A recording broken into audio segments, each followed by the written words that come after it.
de reflexiones, yo diría que de reflexiones en voz alta de algunas de las cosas que les moviliza respecto de seguir trabajando sobre feminismo antirracista. De hecho, soy consciente que ustedes tienen una experiencia importante también en estos temas, así que creo que más allá de ponerme a contarles un poco mis reflexiones, creo que sería más rico el proceso de intercambio.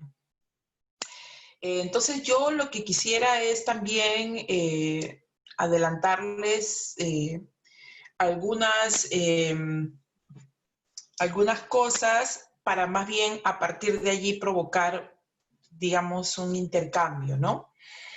Y no sé si serán 50 minutos, creo que será menos, pero bueno. A ver, contarles un poco nuestra apuesta o la apuesta de algunas mujeres afrodescendientes que levantamos, digamos, una agenda afrofeminista. Y creo que eso tiene mucho que ver con los procesos a través del tiempo que hemos tenido en el caso peruano, ¿no? Como ustedes bien saben, hoy estamos en un contexto bien particular en la región y en el mundo por esta crisis sanitaria generada por la pandemia, por el COVID, y lo que ello ha significado en la vida de muchas personas, pero principalmente de aquellas personas que viven experiencias mucho más complejas de discriminación y exclusión. En ese escenario, sabemos que las poblaciones indígenas y las poblaciones afrodescendientes, poblaciones trans, las mujeres, han vivido y siguen viviendo un impacto diferenciado en el contexto de la pandemia. Y que no siempre esta situación en particular o estas experiencias diferenciadas o particulares son identificadas y mucho menos atendidas por los diversos estados. Y por supuesto, en el caso peruano, el escenario es el mismo, ¿no? Lo segundo que creo que es importante decir es que en este contexto de pandemia, los hechos ocurridos en Estados Unidos, evidentemente hechos que no son nuevos, con la brutalidad policial y el asesinato de ciudadanos y ciudadanas afro-norteamericanos, plantea, digamos, un escenario también muy particular. Un conjunto de protestas, por supuesto, en Estados Unidos y en muchos países del mundo, protestas de todo tipo, incluyendo las virtuales, han sido, digamos, generadoras de una posición de rechazo frente al racismo y también provocaron una discusión respecto del racismo en los Estados Unidos y en muchas partes del mundo también, y nuestro país no se vio ajeno de esta discusión. En este momento incluso en Estados Unidos hay un conjunto de protestas porque una situación que, insisto, no empieza con la pandemia, sigue generando hechos terribles y sigue poniendo sobre la mesa la complejidad del racismo estructural, de la brutalidad policial y de todo lo que eso conlleva. Entonces, me parece importante plantearlo porque será el punto de partida de mi reflexión. Muchas y muchos personas, activistas, plantearon justamente en este momento de pandemia, cuando tuvimos la oportunidad de ver estas escenas tan dramáticas en la televisión,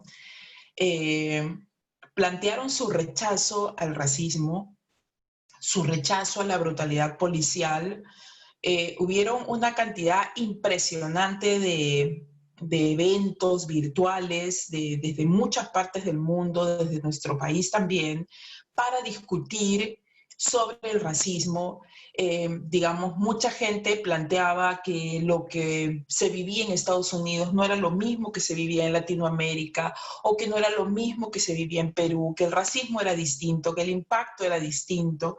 Y por supuesto, movimientos tan importantes como las vidas negras importan, tuvieron un papel sumamente importante en los Estados Unidos y, digamos, este mensaje de este movimiento, Las Vidas Negras Importa, también fueron, digamos, los mensajes que desde el Perú muchas personas plantearon. Sin embargo, tan rápido como la televisión va soltando estos temas que a veces se vuelven en estas cuestiones mediáticos, se ha ido también soltando la discusión respecto del racismo en el país y la discriminación en el país. Entonces, hoy se habla menos, ¿no? Hoy se habla mucho menos del racismo. Estamos igual concentrados en otros temas igual relevantes, pero hoy se habla menos del racismo. Y paradójicamente también mucha gente que en su momento, digamos, a través de las redes sociales decía las vidas negras importan, luego han tenido también comentarios poco amables o problemáticos respecto del racismo en el Perú o de algunas situaciones en particular, como aquella que planteó la empresa Licor que coincidía con el retiro de una de sus marcas, de sus productos, cuya marca tiene por nombre La Negrita, y generó también toda una posición, toda una reflexión respecto de ello. Entonces, y cuando planteo esto como punto de partida es porque a mí me parece sumamente importante reconocer, digamos, estos escenarios en los cuales transita nuestro país, nuestros ciudadanos, ciudadanas y nuestros activismos también, ¿no? Siento que hay, por un lado, un reconocimiento del racismo en el país, o sea, un reconocimiento de que vivimos en un contexto donde el racismo es una situación concreta, real, pero al mismo tiempo siento que existe una aparente negación de ese racismo. Por un lado, un reconocimiento de lo sistémico del racismo y de lo sistémico de las prácticas racistas, pero al mismo tiempo una intencionalidad de no es tan grave, ¿no? Bájale el volumen al reclamo, bájale el volumen a la demanda, porque luego también, digamos, si el volumen se sube y la demanda se sostiene, lo que aparece rápidamente es una deslegitimación de esa demanda, de esa agenda, de esa denuncia. Y eso, digamos, es parte de lo que tenemos cotidianamente. Y eso, digamos, lo quiero traducir en lo siguiente.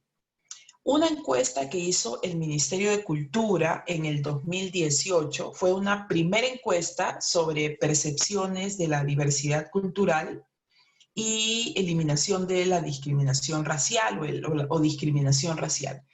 Y esta encuesta señalaba que el 53% de las personas consideraba que los peruanos somos racistas y muy racistas, pero solo el 8% se consideraba racista, lo que nos permite inferir que había un reconocimiento, que existe un reconocimiento del racismo, pero que no nos asumimos como parte de este contexto o de esta práctica o de esta situación en el país. Se reconoce que efectivamente existe sobre la población afrodescendiente un conjunto de prácticas discriminatorias que tienen como causas el color de la piel, el fenotipo, estereotipos y prejuicios, pero, digamos, eso no ha generado ni motivado ningún conjunto de acciones orientadas a su atención. Y cuando se hace un ejercicio de colocar demandas respecto, por ejemplo, de la situación de las mujeres, no siempre estamos haciendo análisis que nos permitan dar cuenta que el género no es la única categoría que explica la situación de todas las mujeres, sino que necesitamos hacer un ejercicio mayor de interconexión con la raza, con la clase y con otras categorías que sabemos que interseccionadas generan una estructura, generan un mecanismo de mayor exclusión y de mayor postergación o de menor acceso a privilegio.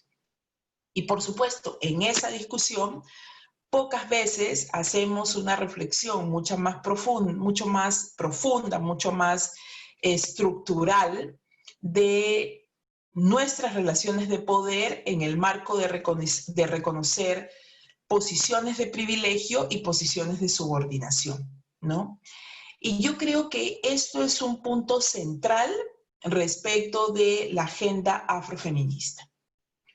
Y cuando hablo de que es un aspecto central, es porque nuestra demanda para reconocer la necesidad de un feminismo afrofeminista está planteada también en la necesidad de reconocer los lugares de enunciación, de reconocer nuestras posiciones de privilegio y reconocer las posiciones de subordinación que existen incluso entre las mujeres, incluso al interior del movimiento feminista. Es decir, los sistemas racistas, el racismo sistemático, no es una, o el racismo sistémico, no es una situación que esté por fuera de los movimientos sociales.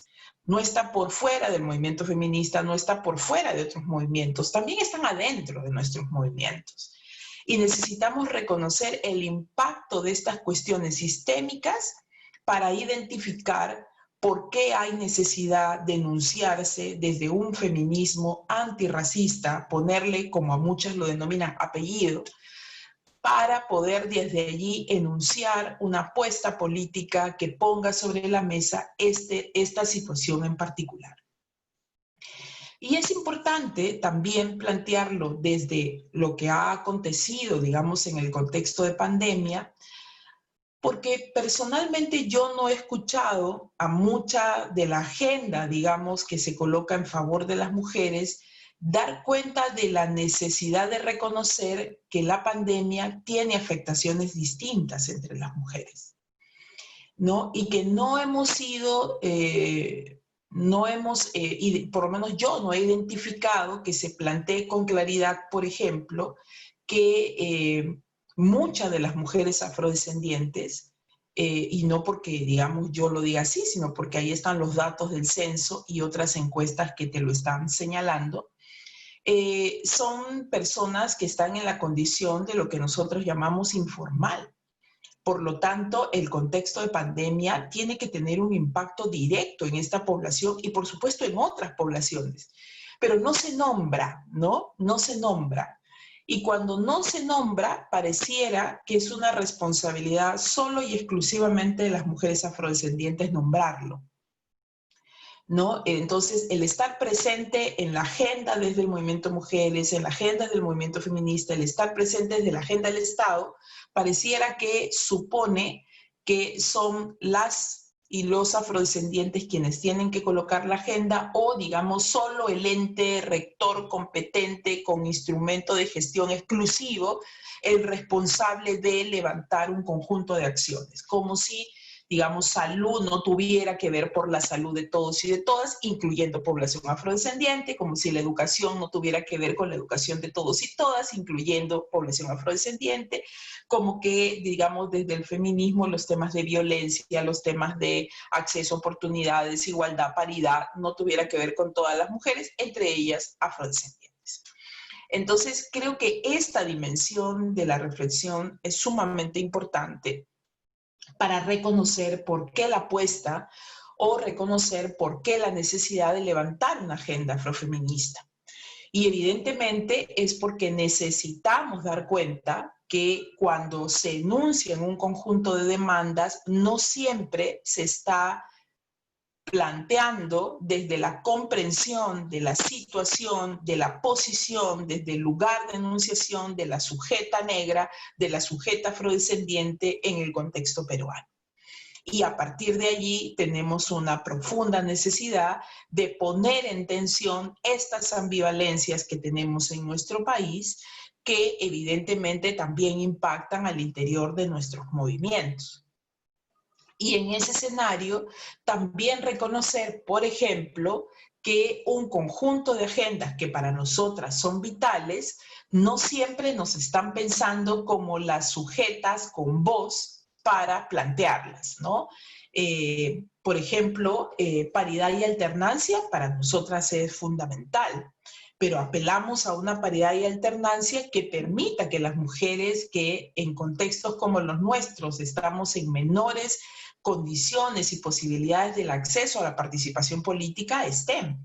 Por ejemplo, mujeres afrodescendientes, por ejemplo, mujeres indígenas, por ejemplo, mujeres rurales, en fin.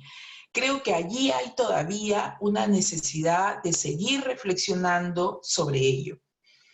Y esto es importante porque muchas veces cuando se plantean demandas de este tipo, la solución aparentemente está en la generación de espacios de discusión entre afrodescendientes, entre negras y entre indígenas, ¿no? Entonces, la creación de espacios distintos, la creación de capítulos distintos, y yo creo que sí, en muchos casos es fundamental y necesario tener, digamos, estos acápites y estos espacios propios para generar desde allí un conjunto de reflexiones y propuestas, pero creo que el ejercicio mayor o el desafío mayor está en cómo avanzamos en un proceso real, concreto y efectivo de transversalizar enfoques como, por ejemplo, el enfoque interseccional, y que nos permita plantear en nuestro conjunto de demandas que las mujeres vivimos situaciones de desigualdad complejas, pero que algunas mujeres requieren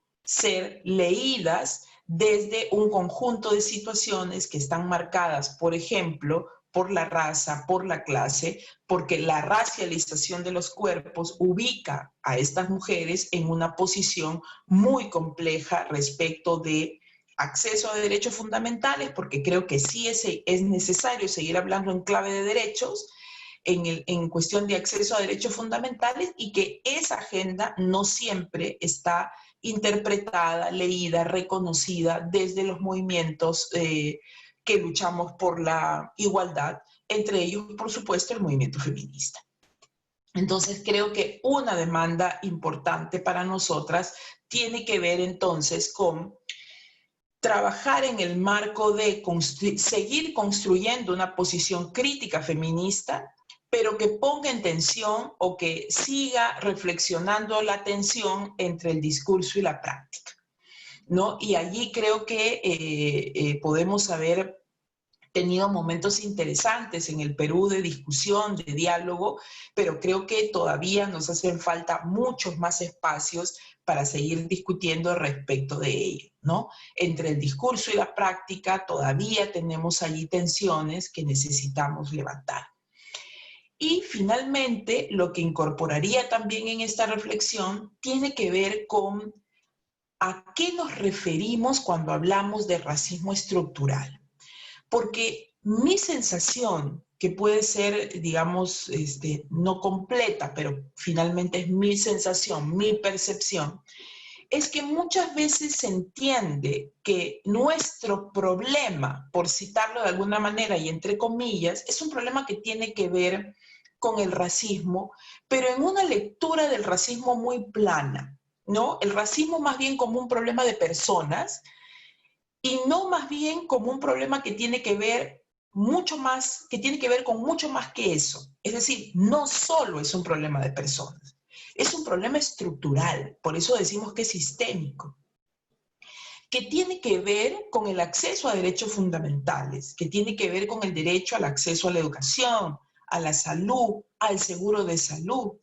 Hoy, en un contexto de pandemia, la situación de mucha población afrodescendiente ha sido digamos, sobrevivir entre la vida y la muerte, ¿no? Es decir, más del 60% de la población afrodescendiente tiene acceso al SIS, al Seguro Integral de Salud. Estamos hablando entonces de población en pobreza y pobreza extrema. En un contexto de pandemia sabemos lo que ello significa con un sistema de salud colapsado. Entonces, creo que es muy importante reconocer que estamos hablando de un racismo estructural.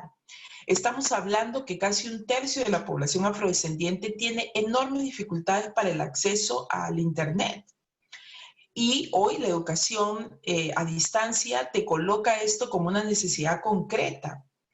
Estamos hablando, por ejemplo, de que muchas mujeres con las que hemos tenido la oportunidad de conversar en diversos espacios de Piura, de Chincha, de Chiclayo, de comunidades como Capote, por ejemplo, te dicen, hay casas donde hay 3 niños, 4 niños y una laptop o un celular. Y todos están en etapa escolar. Entonces, ¿cómo resolvemos esto, no?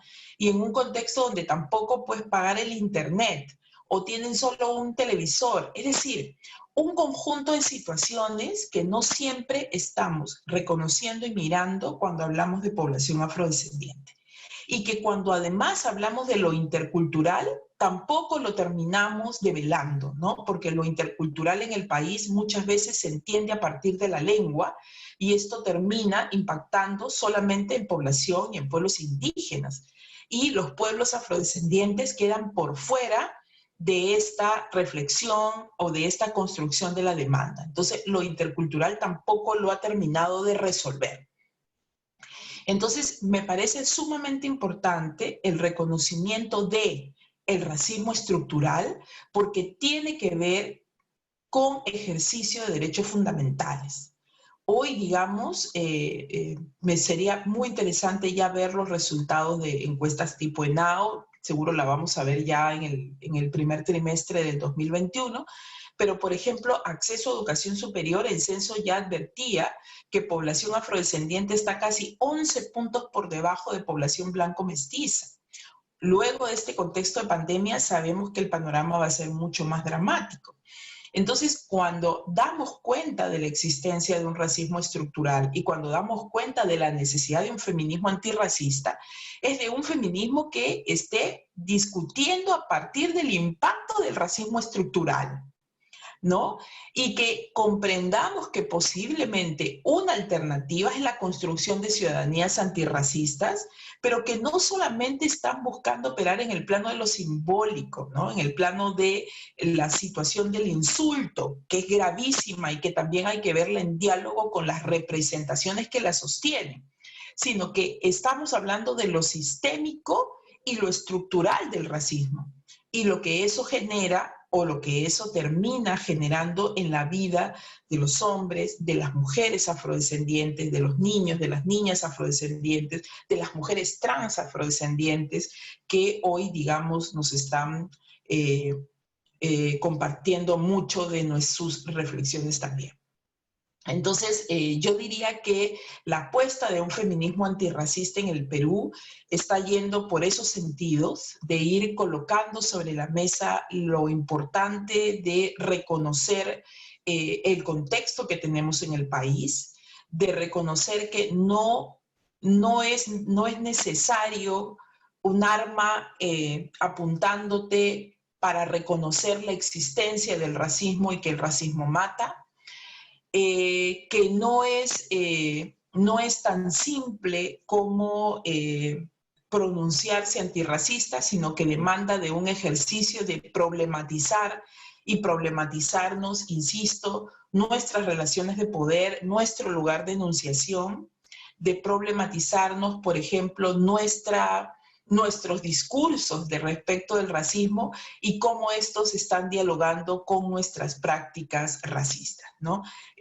O nuestras prácticas que pretenden ser no racistas y que terminan siéndolo, porque de hecho, si hay algo que también tenemos que comprender es que existe un racismo indirecto y que también el racismo por omisión es algo que tenemos que empezar a discutir mucho más, sobre todo cuando uno mira, digamos, o cuando uno quiere dialogar más con las acciones que desde el Estado se puedan impulsar.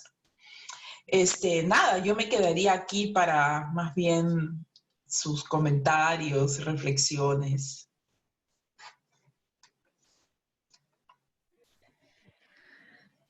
Compañeros, pueden dejar sus preguntas en el chat o levantar la manito. En todo caso, Rocío, ¿te gustaría responder pregunta por pregunta o que te manden todas las preguntas y luego tú respondes todas seguidas? ¿Cómo preferirías?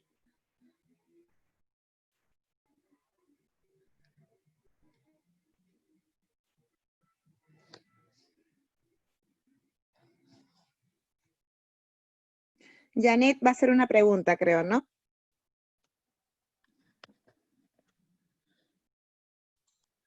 Sí. Ahora sí, lo que pasa es que no me permitía abrir mi micrófono. Prefiero un bloque, ¿te parece, de preguntas? Ya, ok. Ya, entonces, Gracias. ya, ya.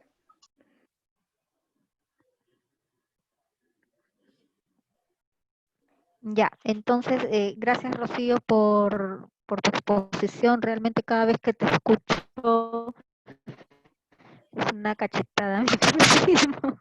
Yo tenía la inquietud cuando hacías referencia, mencionaste, nos encontramos en la informalidad.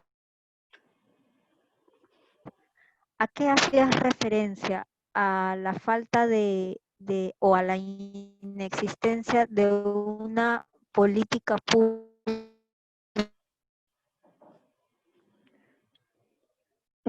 Diana, ¿no se te escucha bien? que incluya a la población? ¿Eso hacías referencia? Hola, hola, ¿ahí me escuchan? Ahora sí. Ya, disculpen. Mi inquietud iba cuando hiciste mención, dijiste, nosotros nos encontramos en la informalidad.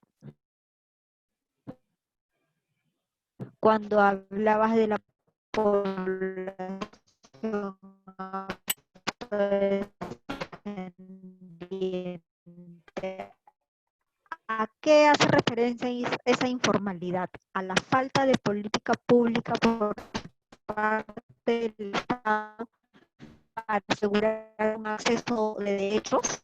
Esa era mi...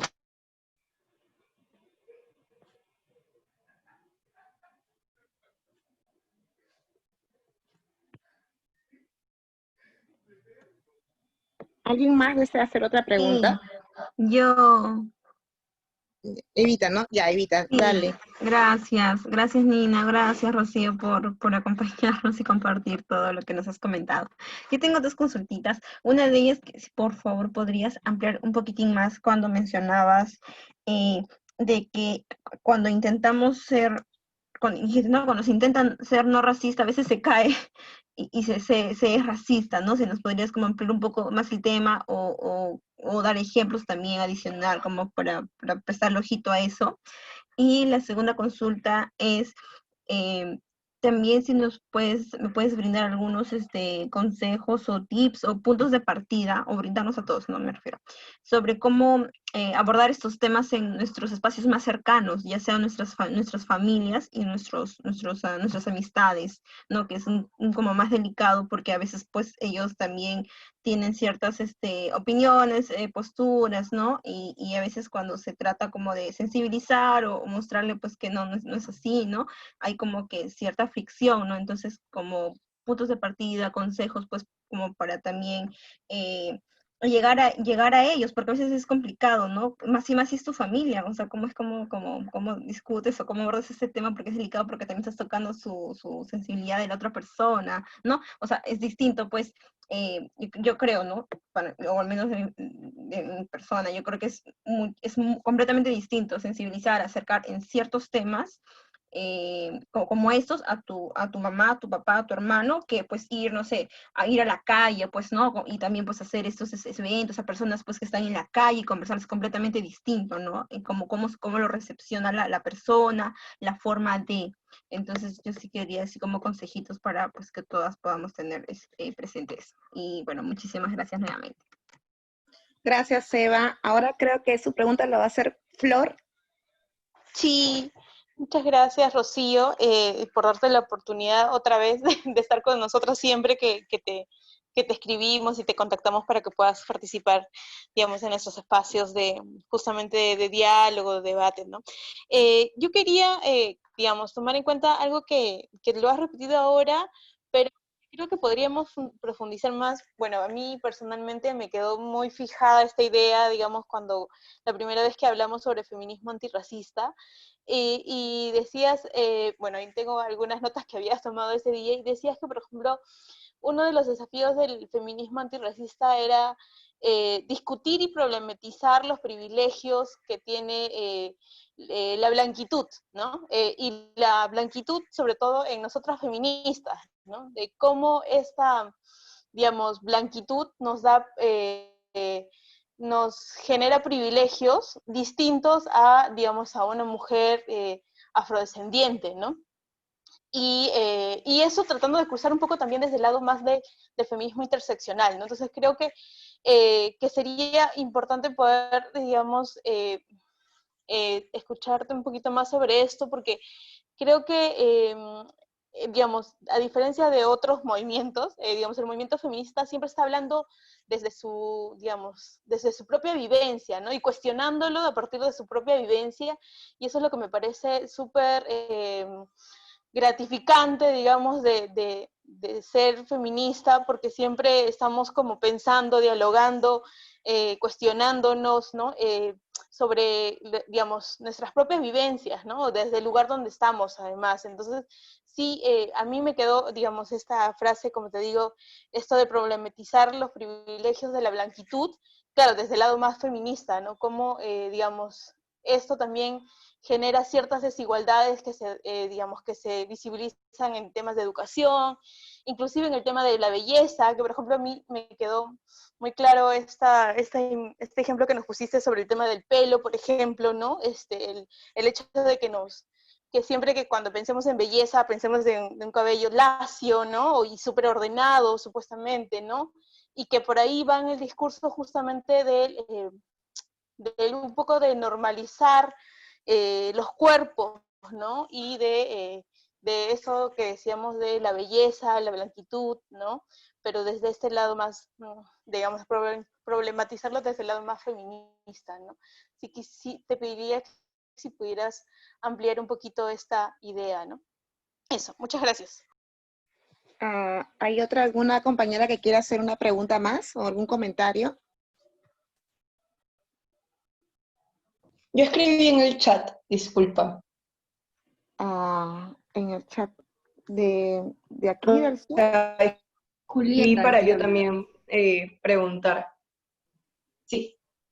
¿Qué tal, Rocío? Mi nombre es Julieta. Yo formo parte del Núcleo Ecologistas.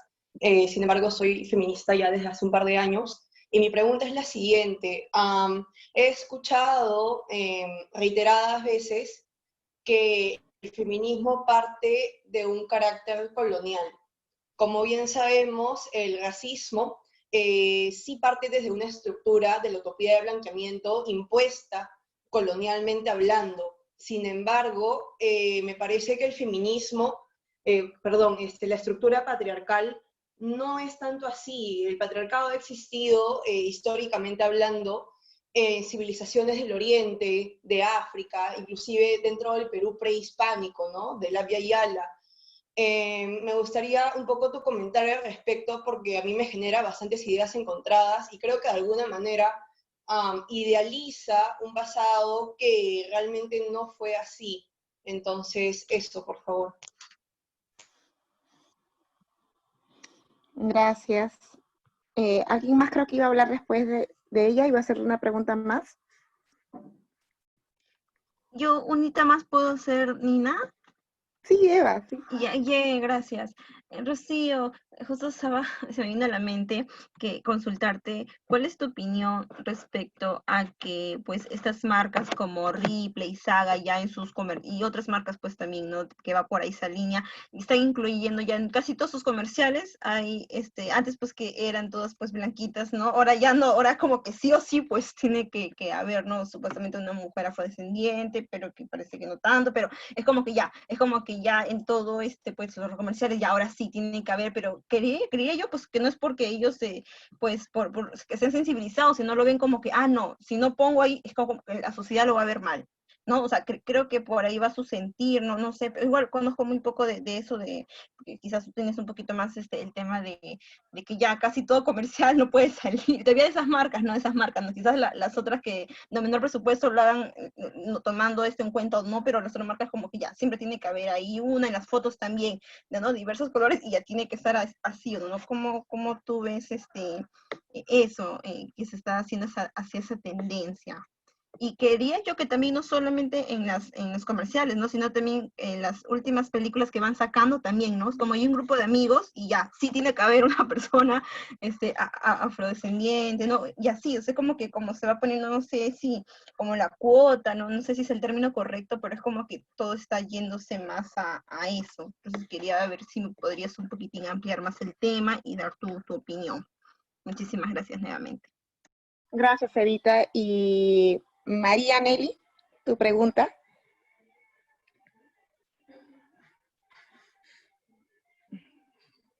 Ya, estaba con el micro apagado. Muchísimas gracias por todo lo que nos has explicado. Yo quería hacer una reflexión sobre esta cuestión de la interseccionalidad y ligarlo a la cuestión de la discriminación, porque en realidad la interseccionalidad me parece que tiene que ver con todas las discriminaciones. Es el no reconocer al otro en su valor de ser humano como uno mismo, ¿no? No reconocernos en nuestra común humanidad. Y esto puede ser por la raza, puede ser por ser mujer, por la religión, por la edad, por muchas cosas. Y entonces creo que el fondo, la raíz está ahí, y que luego en distintas épocas de la historia y en distintas geografías tiene distintas manifestaciones, y que aquí en el Perú también tiene su manifestación muy específica, ¿no? Y acá lo que ha sido súper interesante también de lo que has dicho es cómo, por ejemplo, reconocemos, 53% de las personas reconocemos que hay racismo en el Perú, y solo 8% de las personas reconocemos que somos racistas. Entonces, eso es bien interesante porque tiene mucho que ver con nuestra conciencia, por un lado, o sea, parece que tuviéramos como una banda en los ojos que no nos permite mirarnos a nosotros mismos como somos, pero por otro lado también es un punto interesante porque también puede tener que ver con el hecho de que el racismo está mal visto. Yo estoy segura de que, por ejemplo, si hacen una encuesta sobre la corrupción en el Perú, 80% de los peruanos va a decir que hay corrupción en el Perú, pero si le preguntan, ¿es usted corrupto? Seguramente, no sé, pues nadie casi va a decir que es corrupto, ¿no? Entonces, yo creo que es interesante verlo desde los dos puntos de vista, y me gustaría tus comentarios sobre estas cosas que he dicho. Gracias. Muchas gracias, María. Bueno, creo que por ahora con esas preguntas dejamos que nuestra ponente vaya respondiendo. ¿Les parece? Sí, si alguien se quiere sumar, podría dejar la pregunta en el chat para luego, pero vamos escuchando las respuestas, ¿no?, de nuestra ponente. Gracias. Bueno, a ver, algunas reflexiones sobre lo que ustedes han planteado. Uno es lo que yo refería a informalidad.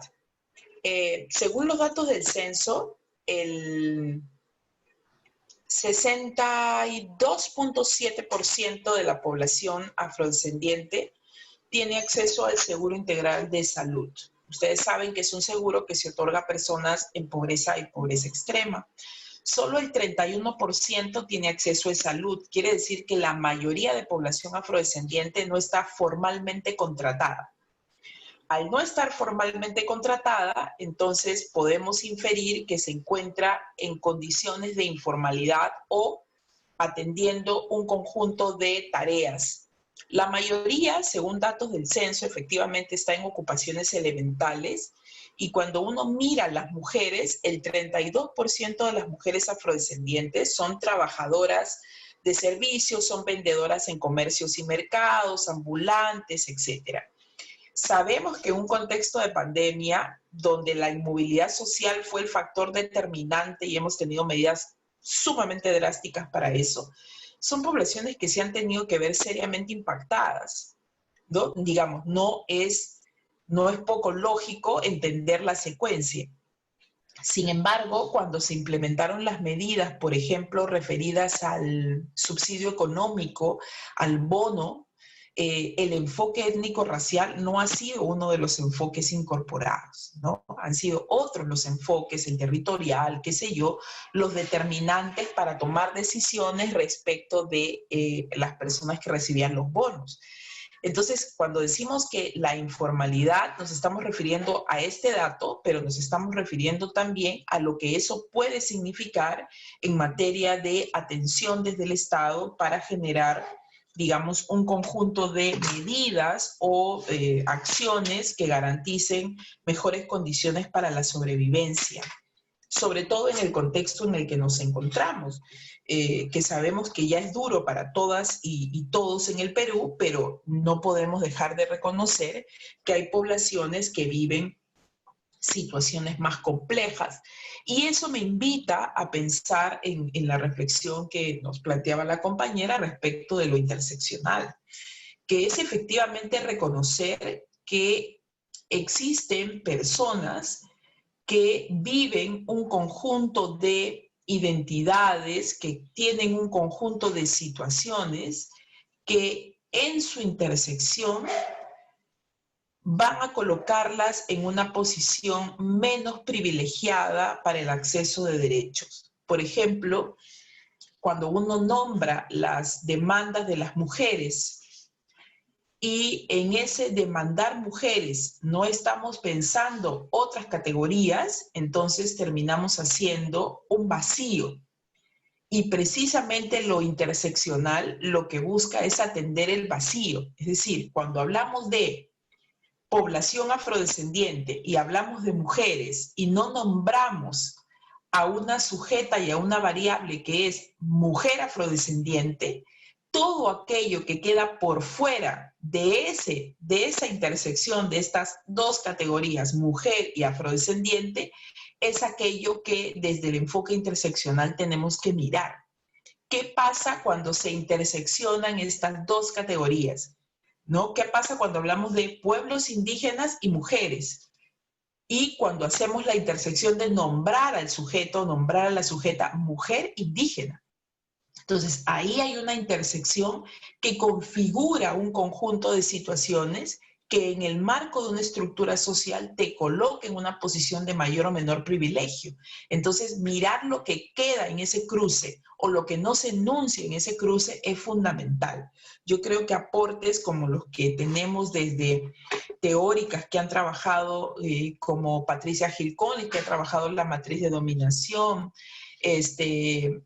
y otras que han, Kimberly, que acuñó el término interseccionalidad, María Lugones y tantas que han hecho reflexiones importantes, son necesarias de revisar para refrescarnos un poco desde dónde el enfoque interseccional tiene que posicionar la posibilidad de que aterrice en medidas y acciones desde el Estado. Y eso es fundamental, pero también lo es desde nuestra propia reflexión. Es decir, yo siento que a veces no existe una adecuada comprensión de lo interseccional, porque se nombra, pero no siempre logra ser aterrizado en acciones concretas. Creo que lo mismo sucede con lo intercultural. No se nombra, pero no logra ser aterrizado en acciones concretas, y es porque tenemos en realidad un poco ejercicio de ello, ¿no? Probablemente las mujeres racializadas que experimentamos un conjunto de mecanismos complejos de discriminación, de exclusión, digamos, nos acercamos mucho mejor a llenar de sentidos el concepto, pero que sin duda es necesario que todas y todos podamos hacer un ejercicio de comprensión en ese sentido. Y por supuesto, esto también me lleva a reconocer lo importante del feminismo decolonial, sin duda alguna. Porque lo que nos va a ayudar es a comprender precisamente cómo la raza es un articulador de las relaciones sociales, el papel que ha jugado la raza en la jerarquización de las relaciones sociales, y cómo la colonialidad colocó, digamos, o generó todo un conjunto de mecanismos que nos han permitido hoy tener la sociedad que tenemos, ¿no? Donde ni siquiera el reconocimiento de saberes de las poblaciones que fueron colonizadas son ahora discutidas como se debería discutir, ¿no? Entonces yo sí creo que ahí hay un importante aporte del feminismo decolonial que no podemos dejar de reconocer y que se vuelve fundamental también en las reflexiones que dialogan con una apuesta feminista antirracista, ¿no? Luego, alguien me preguntaba sobre qué hacer cuando uno cae en estas, no sé si llamarlo tensiones, pero cuando uno cae en esto de terminar sosteniendo un conjunto de prácticas racistas, ¿no? O un conjunto de discursos racistas. Y yo diré que me parece que un buen punto de partida, sin afán de decir yo tengo la receta, es esto lo que hay que hacer, porque no tengo la receta, tengo hipótesis y propuestas y rutas por las cuales podemos ir construyendo juntos. Me queda claro que un primer elemento importante es nuestra problematización desde el lugar de enunciación donde estamos, ¿no? ¿Desde dónde estamos hablando? ¿Desde qué posibilidades estamos hablando? ¿Desde qué privilegios estamos hablando? ¿No? ¿Desde dónde estamos paradas o parados? Eso creo que es fundamental. Porque creo que eso es lo que te ayuda a comprender cuántas de las diversas situaciones, accesos a servicios, a bienes que tú tienes, es una posibilidad para otras personas, ¿no? Creo que el lugar de enunciación es fundamental. El problematizar nuestros privilegios es fundamental para comprender en realidad la posición que cada cual tiene en esta sociedad, ¿no? Y creo que eso puede ser bien importante para reconocer que lo que no te suceda a ti no significa que no pase, ¿no? Y que necesitamos comprender que alrededor de nosotros y nosotras pasan un conjunto de situaciones bien duras que tienen que ver con cuestiones fundamentales como el acceso a la educación, acceso al empleo, acceso a la salud, ¿no? Que, digamos, son situaciones que también están marcadas por la raza como categoría, ¿no? Miremos siempre esto, la raza como una categoría que nos permite también comprender, digamos, esto que luego le vamos a digamos, a comprender desde el racismo también, la raza como un jerarquizador. Entonces, a mí me parece que eso es un primer punto de partida, la problematización. Ahora, también estoy hablando de una problematización sincera, ¿no? De transparentarnos y de transparentar también estos elementos que yo creo que son centrales. Y por supuesto, esto nos lleva a una discusión al interior de nuestros entornos más cercanos, ¿no? Al interior de nuestras familias. O sea, creo que reconocer también cómo la discriminación y el racismo está también por dentro de nuestras familias es central, ¿no? Yo he sabido ir a muchos espacios familiares, amicales, ¿no? Y no a veces no ha faltado un comentario problemático, racista, discriminador, y creo que lo mejor que podemos hacer es no callar, ¿no? Lo mejor que podemos hacer es no silenciarnos frente a eso. Creo que sí es importante discutirlo y que no tiene que ver con el afecto, ¿no? No tiene que ver con mellar el afecto o la buena relación familiar, sino creo que más bien eso ayuda a seguir construyendo relaciones familiares más afectivas y más respetuosas. Pero un punto de partida creo que es discutirlo al interior de las familias. O sea, yo he tenido en su momento que discutir también con mi padre determinadas situaciones, y por momentos podían ser situaciones muy tensas, pero luego eran situaciones que se hablaron, que se discutieron y se generan a través de ellos la posibilidad de aprender y de reaprender. Entonces, a mí me parece que eso es un punto de partida importante. Yo diría, no hay que tenerle temor a esa discusión y por el contrario hay que avanzar en esa discusión.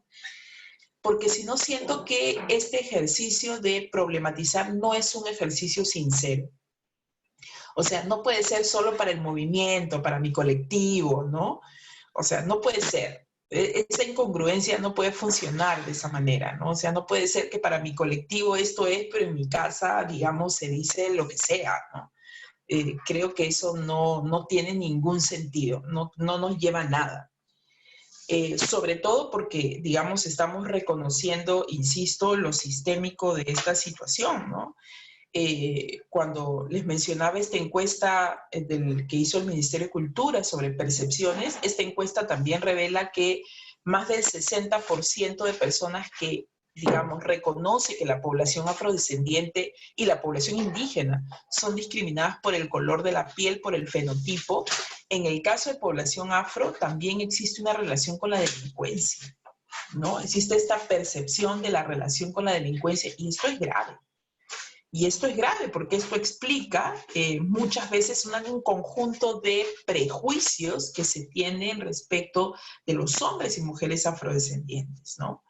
Y además no es menor cuando esta misma encuesta señala que los lugares donde se percibe mayor discriminación son las postas médicas, las comisarías, las municipalidades. O sea, en todos los casos, los porcentajes más altos están en instituciones del Estado.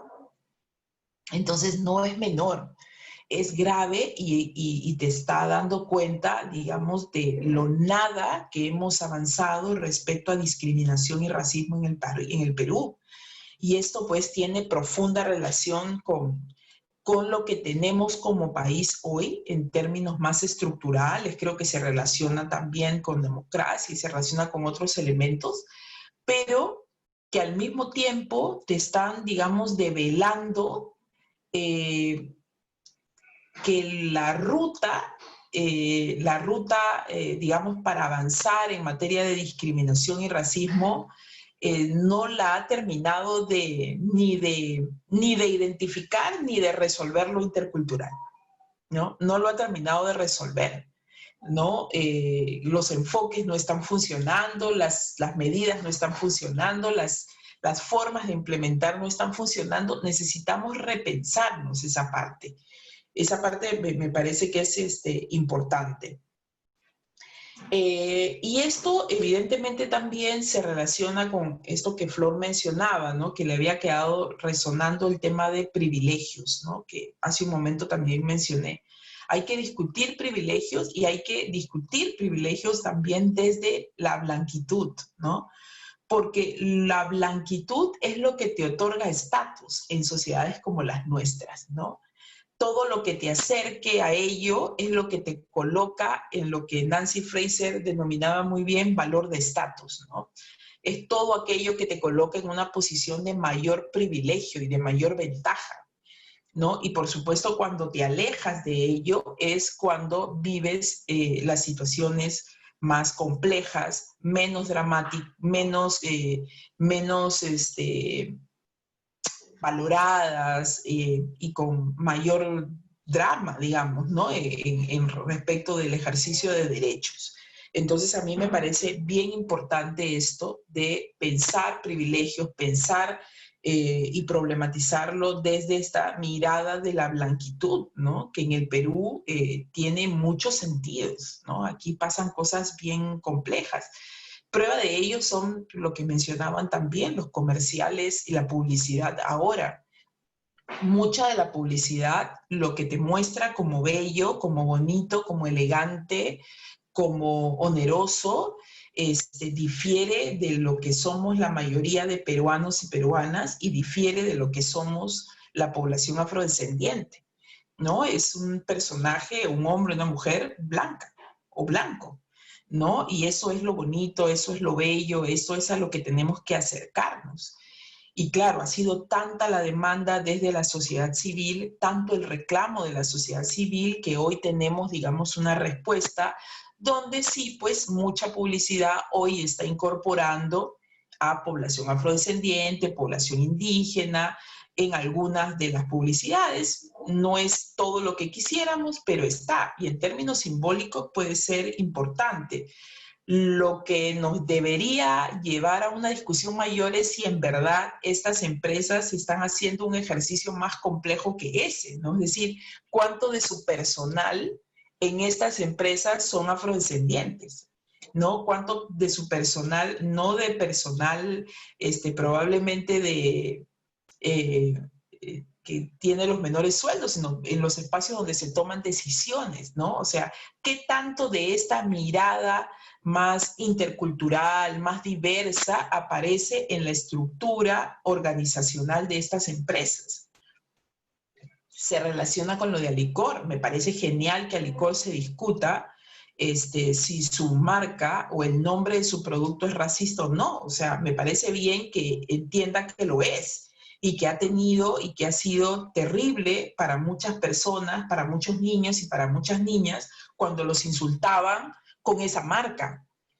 Pero, digamos, esto no es lo único que debería hacer, ¿no? Yo apuesto a que haga un ejercicio mucho más complejo que tenga que ver con revisar la estructura organizacional de sus empresas y generen un conjunto de medidas que en verdad nos demuestren que se están discutiendo el racismo, la discriminación y van a ir modificando ello, ¿no? Entiendo que puede ser de manera progresiva, pero me gustaría verlo, ¿no?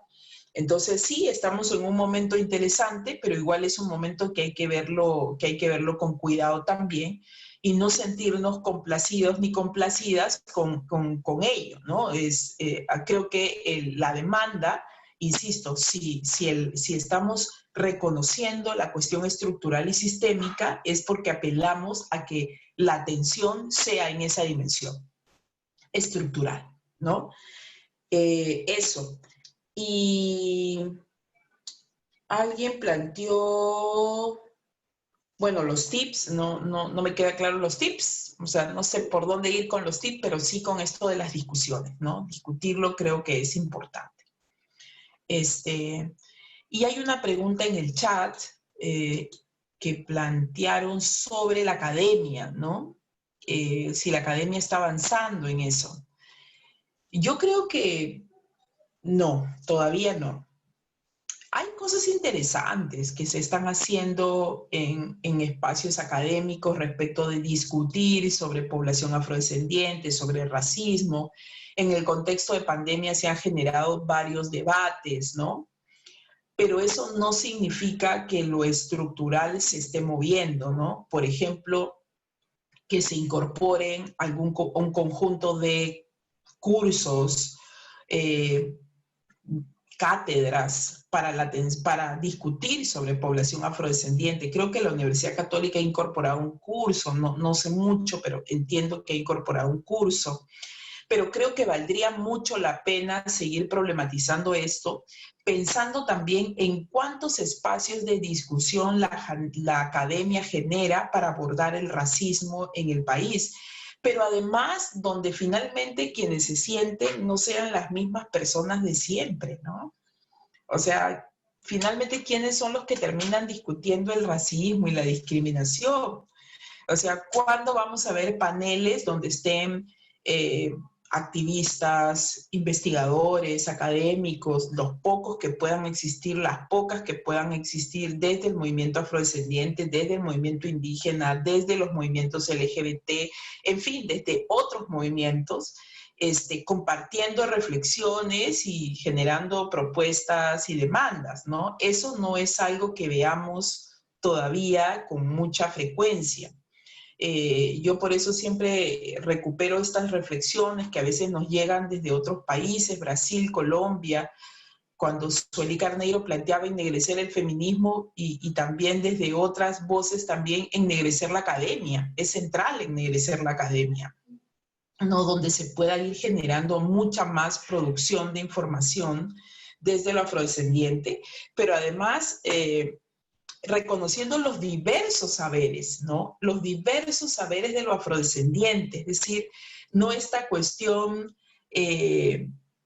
digamos, como muchas veces suele pasar con muchas chicas, chicos, jóvenes que están queriendo hacer las tesis y mi asesor no lo acepta porque siente que esto no funciona, ¿no? Entonces creo que hay que reconocer los otros saberes, reconocer que hay otras formas de producir conocimiento, de hacer conocimiento, ¿no?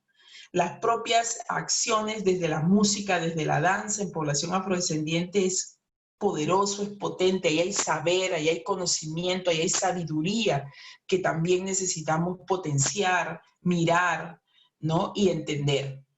Entonces, nada, yo diría que por ahí algunas reflexiones, ¿no?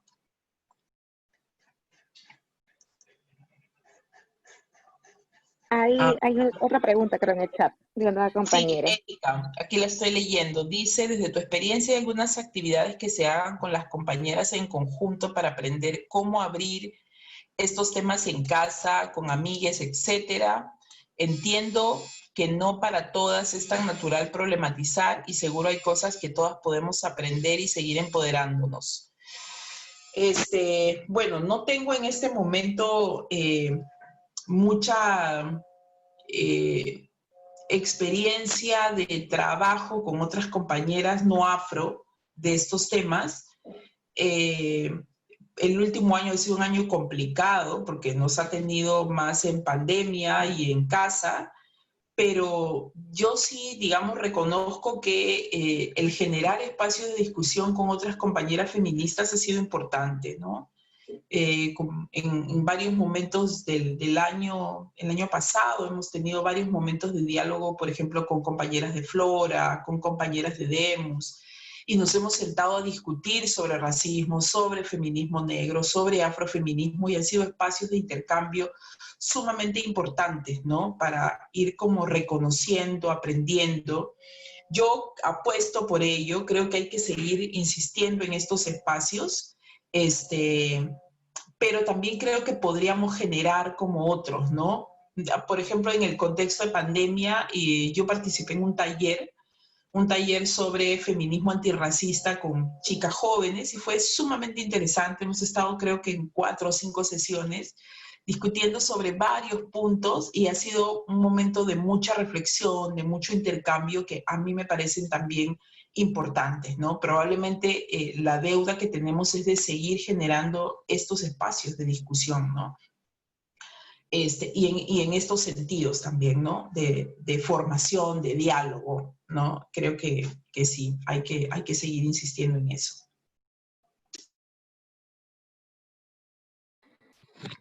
¿Hay alguna otra persona que quiera hacer una pregunta más por ahí?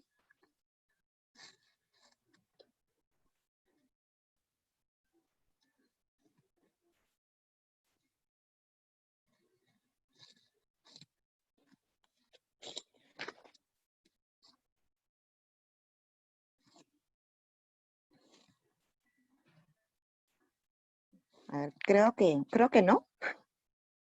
No, bueno, antes de finalizar, bueno, yo también quería dar una apreciación. Bueno, me gustó lo que acabas de decir sobre que has tenido un espacio con adolescentes. Yo soy profesora y creo que ese es un punto muy importante, ¿no? Porque podemos discutir en grupos feministas, poner el tema en la mesa, ¿no? Sobre experiencias de nosotras o algo que hayamos visto, presenciado, ¿no?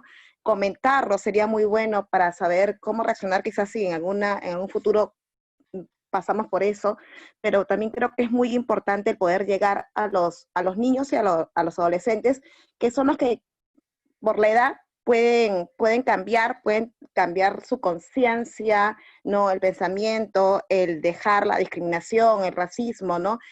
Quitar de sus mentes todos esos clichés, ¿no? Creo que es muy importante abordar esos tipos de talleres yendo a diferentes lugares, ¿no? Cuando se pueda, o en los colegios. Creo que es fundamental, fundamental, porque son los indicados para poder cambiar, ¿no?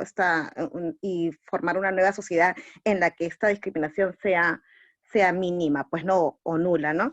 Y bueno, me quedo con algunas cosas que también dijiste, ¿no? Reconocer que el conjunto de demandas no siempre se plantea desde todos los grupos y por eso es necesario tener la conciencia de los problemas que nos afectan en común ¿no? Y aquellos que son específicos marcados por la raza y la clase, ¿no? Y en ese sentido, pues, centrarnos que nuestro trabajo está en buscar que nuestros derechos y las necesidades básicas sean alcanzadas por todas nosotras, por igual, ¿no? Eso es lo que yo quería decir. Muchísimas gracias, Rocío, en verdad he aprendido mucho, he tomado conciencia, ¿no? Yo también soy afrodescendiente, y que no es hasta este momento en que he llegado a este grupo en movimiento que tomo conciencia de eso, realmente primero llegando a lo que es el tema feminista y luego sabiendo que también había un feminismo afrodescendiente, o sea, son cosas que recién yo le tomo conciencia y realmente importancia. Muchísimas gracias, y si alguien también quiere dar otra apreciación, bienvenido. Gracias, Rocío, en verdad, un honor. Gracias, Rocío. Bueno, gracias a ustedes por escucharme, por invitarme. Muchas gracias por la confianza. Yo solamente decir que nunca es tarde para replantearnos el chip, ¿ya? Porque a veces decimos solo con chicos, solo con los niños. Sí, solo con los niños, pero a los adultos hay que invitarnos a hacernos cargo, ¿no? Entonces creo que hacernos cargo supone que podemos tener la posibilidad de replantearnos muchas cosas, ¿no? Y yo voy a insistir en eso. Muchas hablamos o muchas reflexionamos desde donde nos aprieta el zapato. Y la discriminación y el racismo no están por fuera de nuestros movimientos sociales, están adentro de nuestros feminismos, adentro de nuestros movimientos. Y si no reconocemos esa discusión que tenemos que dar, vamos a avanzar muy poco en esta apuesta antirracista. Yo apuesto por feminismos antirracistas y por ciudadanías antirracistas. Pero para llegar a eso, tenemos que hacer un ejercicio muy concreto de discusión de nuestros privilegios y nuestras posibilidades para desmontar lo que hemos aprendido, lo que seguimos aprendiendo en esta sociedad que nos ha moldeado en esta estructura tan perversa, tan clasista, tan racista, tan homofóbica, etcétera, etcétera. Entonces eso, ¿no? Muchas gracias y yo calculo que nos veremos pronto. Sí, muchas gracias, Rocío. Cuídense mucho. Gracias, Rocío, por compartir, Gracias. por tu tiempo. No se preocupen. Un fuerte abrazo para todas, a seguir cuidándonos. Muchísimas gracias. Gracias, un abrazo. Sí, un gusto. Cuídense. Hasta luego, compas. Un abrazo. Chao, gracias a todas.